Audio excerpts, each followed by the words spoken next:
Hey guys, it's VT. I know I said I wasn't going to cover like new releases too much anymore, trying to focus on other things for my next few videos.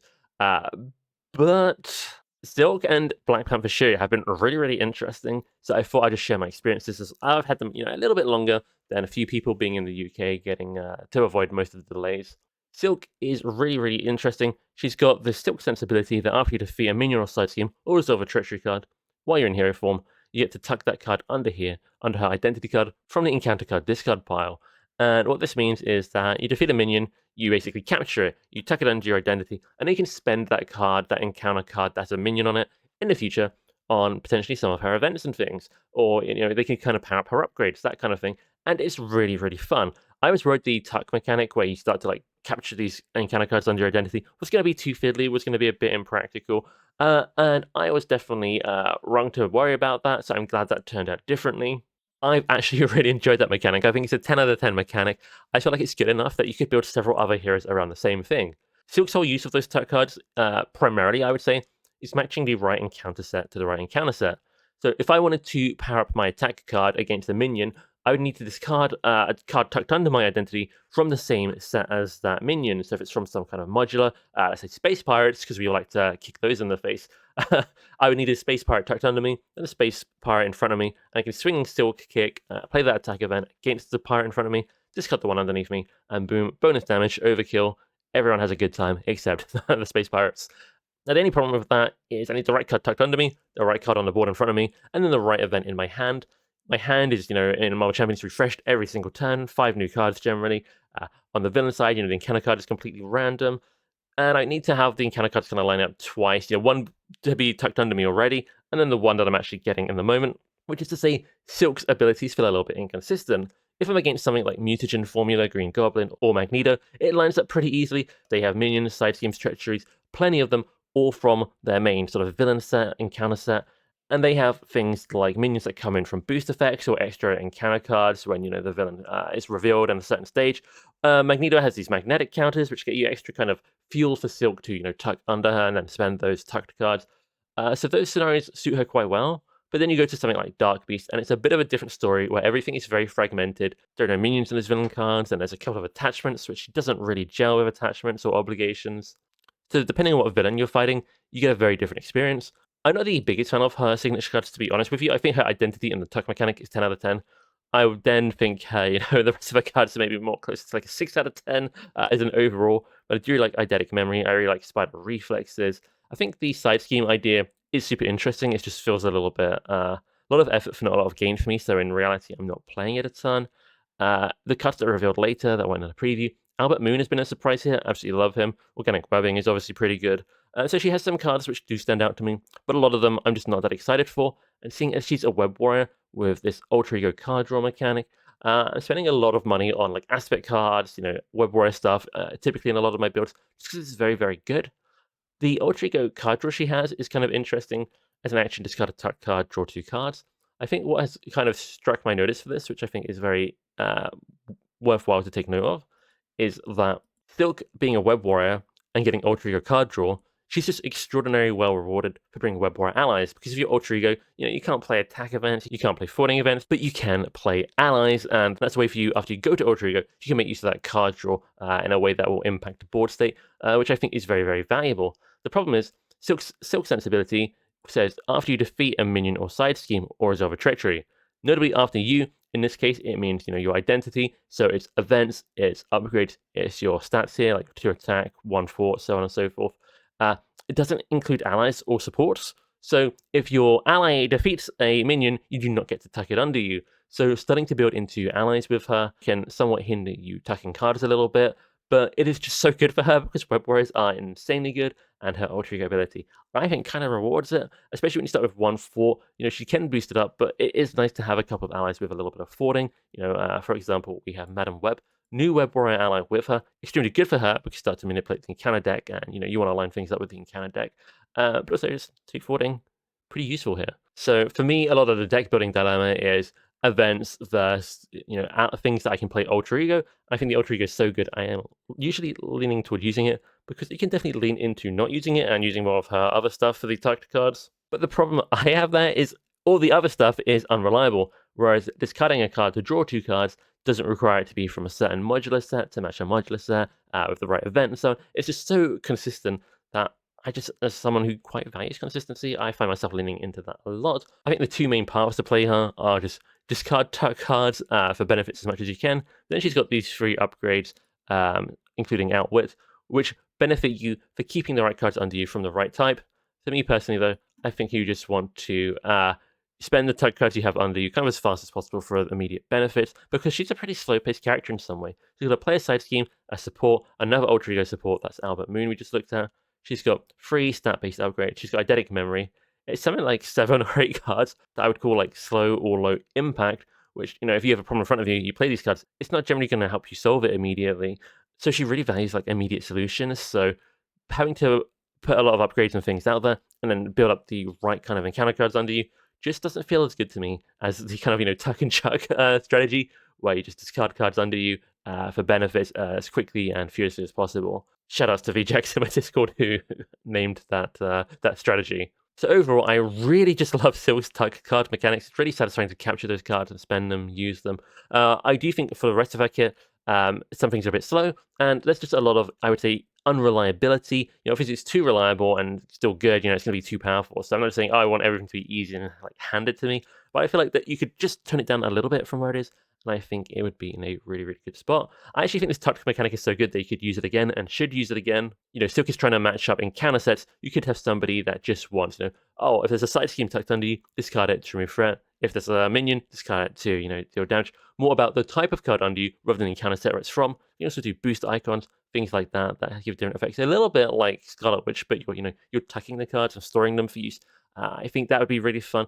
There's probably like 3 or 4 variations on tucking cards that I think would stand apart as really unique from how Silk does it. So a really cool kind of introduction of a mechanic to Marvel Champions. We started to see it like on allies and things like the Raft a little bit. Gambit is the ally I was thinking of. But tucking them and like spending them in this kind of sense is quite new to Silk, Silk sense. So big fan of that. I think overall, maybe I give her like a 7 out of 10. I feel like her signature cards are maybe more like a 5 or something, but her hero ability is like a 10. I don't know. I really love tucking those cards. I think it's extremely interactive and engaging. So take that as you will. But if you love Web Rights, she's going to be very, very fun. And honestly, I think I prefer her to all the hero packs in the previous wave, which I was a little bit lukewarm on a lot of them. So even though, I'm not blown away by Silk, I actually really enjoy her. I think she's a solid purchase as a hero.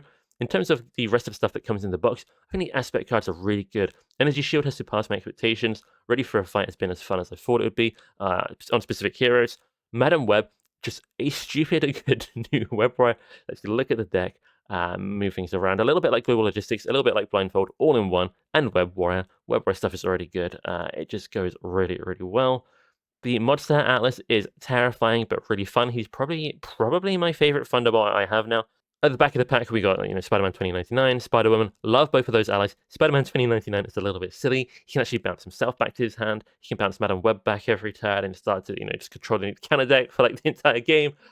Ghost Spider, Hobie, Otto Octavius. There's a lot of really, really good Web Warriors that he can bounce back with his response, which puts a Web Warrior ally back into your hand. Recursion Leadership strikes again, but it is fun. I really like him. Spider-Woman is interesting. There's the least Web Warriors we kind of have available in aggression. She rewards you for playing as many Web Warriors as you can. So that's kind of weird. In a multiplayer setting, I think she especially shines. So that's pretty cool. Quick Whips are new. Just this card for Web Warriors. I don't really like it too much. Stun Gun, bit underwhelmed by this card. It feels like it's just here to kind of deal with vulnerable minions from the latest expansion, Agents of S.H.I.E.L.D. Beyond that, I think it's pretty underpowered. So take it against the new stuff, but generally, like for general purpose decks, that's not something I'm really considering. Even like repurposed decks, I probably prefer Plasma Pistol a lot of the time, being brutally honest. Spider Bite is a fantastic new ally. It's a Web Warrior, but doesn't really have any synergy with other Web Warriors except the Web Warrior trait. Reduce the cost to play by 1 for each tech card you control. When I'm not playing Web Warriors, but I'm playing some of tech, I'm absolutely including this. Almost anyone that's running a repurposed deck probably wants to include Spider Bite, or at least should be strongly considering it. But if you're Rocket, Iron Man, War Machine, Black Widow, Nick Fury, Shuri, Black Panther, probably a couple of others. Anyone who's got a lot of tech, this card just goes into their protection decks now for me. If you have 1 tech card out, I think she's a very good ally. If you have 2 tech cards out, she's down to a 1 cost at that point. I think she's extremely good. if you have 3 tech cards out, which these heroes will have often, a 0-cost ally that can 4 for 2 twice, or just 4 for 2 and then block, uh, extremely, extremely good. So long story short here is that I think the aspect cards are really, really good. I think the hero is good. I think her mechanic, though, is fascinating and definitely something fun to experience. I think it adds a lot of value to getting the pack. So I like the Silk pack. I don't think it's a must-buy unless you love Web Warriors, but I do think it's a very solid hero that has a very new way to play the game as the hero, and some really good stuff for old heroes in the aspect cards. Shuri Black Panther is a different kind of character, a character I've actually really, really enjoyed. Her whole thing is that after she uses a basic power in hero form, or one of her signature events, or her signature ally, after you use one of these things, you get to trigger a Black Panther upgrade. So it's a little bit like Black Panther T'Challa, the hero from the course there, playing the Wakanda Forever event to trigger the Black Panther upgrades. But this Black Panther Shuri has so many more easy ways to trigger them. You're triggering them almost every turn, no problem. But you only trigger one at a time is kind of the trade-off, but it does make, these things feel a lot more consistent. You don't have that problem with T'Challa Black Panther, where you have played all these upgrades potentially, and then you can't use them that turn because you just didn't find the right card.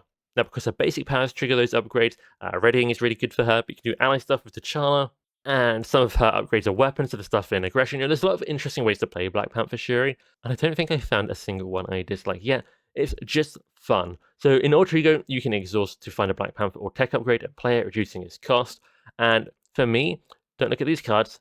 Maybe I'm biased, but I'm going to say the cards that I got to reveal, Vibranium Suit and Panther Claws, these are my two favorites by far. There are exceptions, the Confused from the Beads is pretty good in solo. Obligatory mention of, the Spider Bites against Ultron and so on and so forth. But the Claw's ability to deal 2 damage when they're triggered, or the Vibranium Suit's ability to kind of deal 1 damage and heal 1 damage from you, both very good. Now, the Vibranium Suit, in combination with a card we didn't originally have revealed, Queen Ramonda, who's basically Aunt May from Spider-Man, these two cards combined effectively make Shuri almost invincible in my opinion, except against, some of the heaviest hitting villains that might get lucky with extra attack cards and so on. But for general play, for most villains, I just feel like Black Panther Shuri just cannot lose the damage if you, try to heal, which is kind of insane.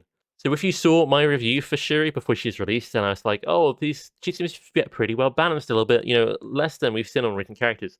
I think she's actually a complete powerhouse. I think her falling is very good, but I also just don't think she loses to damage, and that's a pretty powerful combination. We also have a new card revealed for her called the Elephant's Trunk, and between Queen Ramonda and the Elephant's Trunk, both being Alter Ego supports, and her Alter Ego ability on her identity card being so good, she is more incentivized to go to Alter Ego than I initially expected. I just want to flip with her almost every turn because the rewards are so, so good. So the Elephant's Trunk basically lets you exhaust allies and supports with the right trait, and then you get to draw cards. It's kind of a strength in numbers every single turn, and it definitely feels like that. You're going to want to bring all the Dora Milaje kind of special basic cards. There's Annika, Ao, and Okoye. Hopefully I'm saying this right in the Dora Milaje basic support. Those are very, very, very good and very fun. You just need 2 of them for them to really get going, which is kind of the balancing factor, which I think is done very, very well. But because of the way the Elephant's Trunk works, it wants to exhaust these kind of Wakanda traded things. I feel like I have to bring all of them in every deck. So she kind of has an extended hero kit, like Domino, Digging Deep, White Fox. You kind of just want to bring them almost all the time, because why wouldn't you? That's kind of how I feel it is for Shuri. You can not bring them, but Elephant's Trunk is probably her most powerful card in my opinion, because it lets you draw basically 3 cards a lot of the time, and drawing 3 cards is very strong. Beyond that, though, she's kind of an all-rounder. She can 4 for 2 and then trigger her Panther Claws to deal 2 damage. Her signature has got balanced stats. She's got, very kind of quite generic events in what they do, but they also trigger your upgrades, which lets them be flexible. So I quite like it. I think there's always a lot of interesting choices with her, and it's just very satisfying to play. She can interact well with tech cards. Shoutouts to using Azure Adana, which I think I originally talked about for, it lets you shuffle identity-specific cards back in, and I was quite focused on her upgrades initially to, get those effects on repeat. Because something I should mention is, we looked at Panther Claws and we looked at Vibranium Suit. They have special abilities when you discard them, and so do the other Black Panther upgrades, Cameo Beads and Spider Bites. You can just have the first sentence trigger, but you may discard them to have the bigger effect trigger. And if you wanted to keep using those bigger effects, you'd need to keep shuffling them back in, if there's one you particularly wanted. But what I really like with Azure Adana, the identity-specific card I like to put back in is often Vibranium, because it's more money, it's more wild resources for things like Moon Girl, because Silk and Shuri are both geniuses. There's a lot of smart women entering the game, and it works really, really well. So overall, I would say compared to Silk, I feel like Shuri has a much more cohesive hero kit that is in some ways the complete opposite of Silk, whereas hers is kind of, inconsistent. Is it going to work? What have I got tucked under me? I don't know. Shuri, because of my Ultra Ego ability to find a Black Panther upgrade or tech upgrade, I really find what I need turn 1, and I can flip down and use it again for really good value. And that just means she's ultra consistent, ultra reliable. And some people like that more than others, but I do think it's very satisfying. I think which Panther upgrade you want to trigger, or even if you want to play multiple or not, is really fascinating, really interesting. Because you can try and play all of these upgrades and use the team up card and the revealed event for her Wakanda Forever, which looks just like T'Challa's Wakanda Forever. Maybe not looks in the art, but it's functionally the same. These are the two cards that reward you for having all the different upgrades out, and you can definitely lean more into that. And you also have the benefit of having multiple choices that you could trigger with, her basic powers and stuff for variety, flexibility. Or you can do what I often do, just play my favorite one, maybe two of her upgrades, and just ignore the rest for the rest of the game and just really focus on those. So a couple of different paths to playing Shuri as well that I really, really enjoy. I think both Silk and Shuri are good in all the aspects, some better than others. Shout outs to Silk with one way or another, minion summoning cards, things like that. Black Panther, Shuri obviously, has some extra stuff with tech cards and readying, but you can go in a lot of different angles. In terms of Shuri's aspect cards, the precon, the stuff she comes with, Dora Milaje stuff, you can technically use this on other characters, but it's a lot more expensive to start setting up. And, Okoye can't, beef up your hero, unless you're rogue, etc., etc.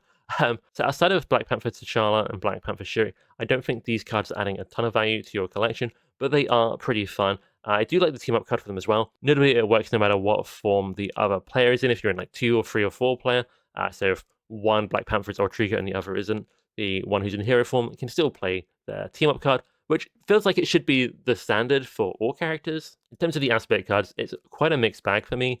Invisibility gear, don't like it. Sting operation, this is just for me mostly a Nick Fury card. There, probably some niche places to use these, but it's extremely niche. Going undercover, I think is very interesting, but deck space is tight. There's a lot of good cards these days, and I don't think it does a ton for the effort compared to similar ways to manipulate the encounter deck.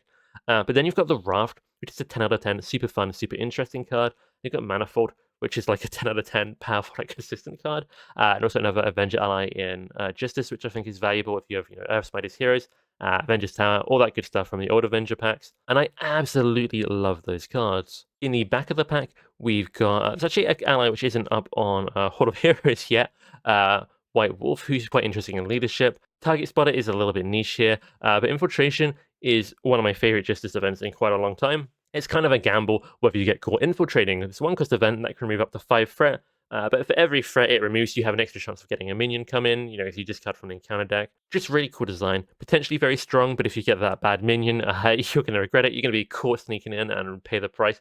But some characters like getting a minion, which then brings this card back around from a different direction, so that's pretty fun. So huge fan of that event.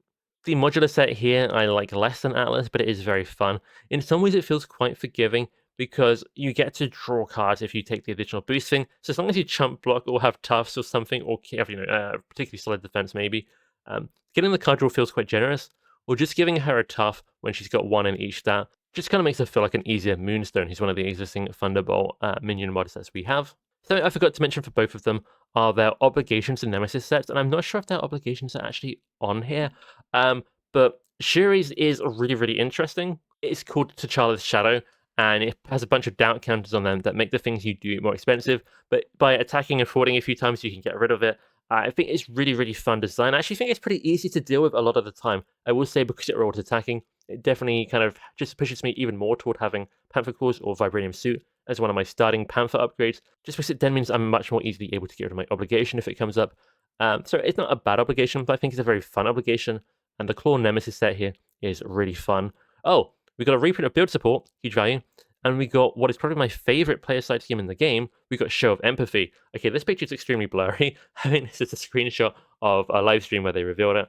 But basically, you play this for 0 cost, and you remove threat from it, and you put that threat that you remove from it on the minion. If the threat on that minion equals their health, you basically turn that minion into an ally, and then the side scheme goes away. So you don't defeat it in the traditional sense. It's such an interesting take on player side schemes. It's such an interesting take on capturing minions, which we've now seen with Karma and mind control from Phoenix. But I also think the theme here is amazing because we're not mind controlling them in any sense here.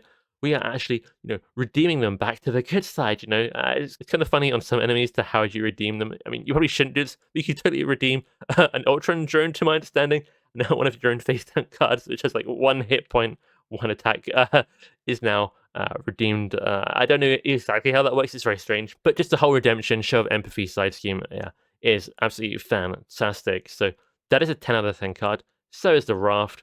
I think Infiltration is up there. Manifold, maybe it's an 10 out of 10 for fun, but 10 out of 10 for like making decks consistent. Maybe I really like that. So there's a lot of really good stuff in the aspect here. I think Shuri is really good as Black Panther. So I would give this character almost like an 8 or a 9 out of 10 in general. The aspect cards, there are some misses, but the good ones are really good. Last thing I just want to quickly cover is Silk's Obligation and Nemesis. I don't think all of that's up on here yet. I don't think the Obligation is, at least. Obligation is basically her Silk sense is overwhelmed, and it basically means when you tuck a card under Silk, you actually have to tuck it under the Obligation in front of you. If there's two tucked under the Obligation, you get rid of it, so it kind of absorbs you tucking cards.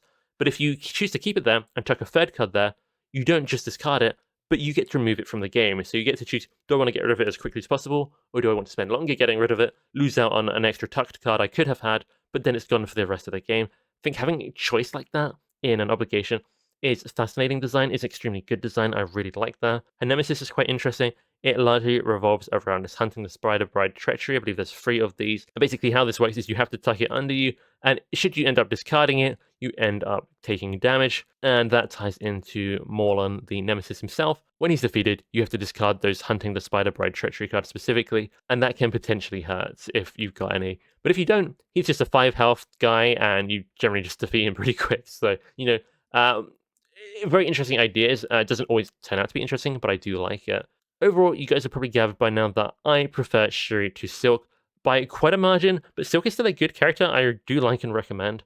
But Shuri, I think, is just fantastic and highly, highly recommend.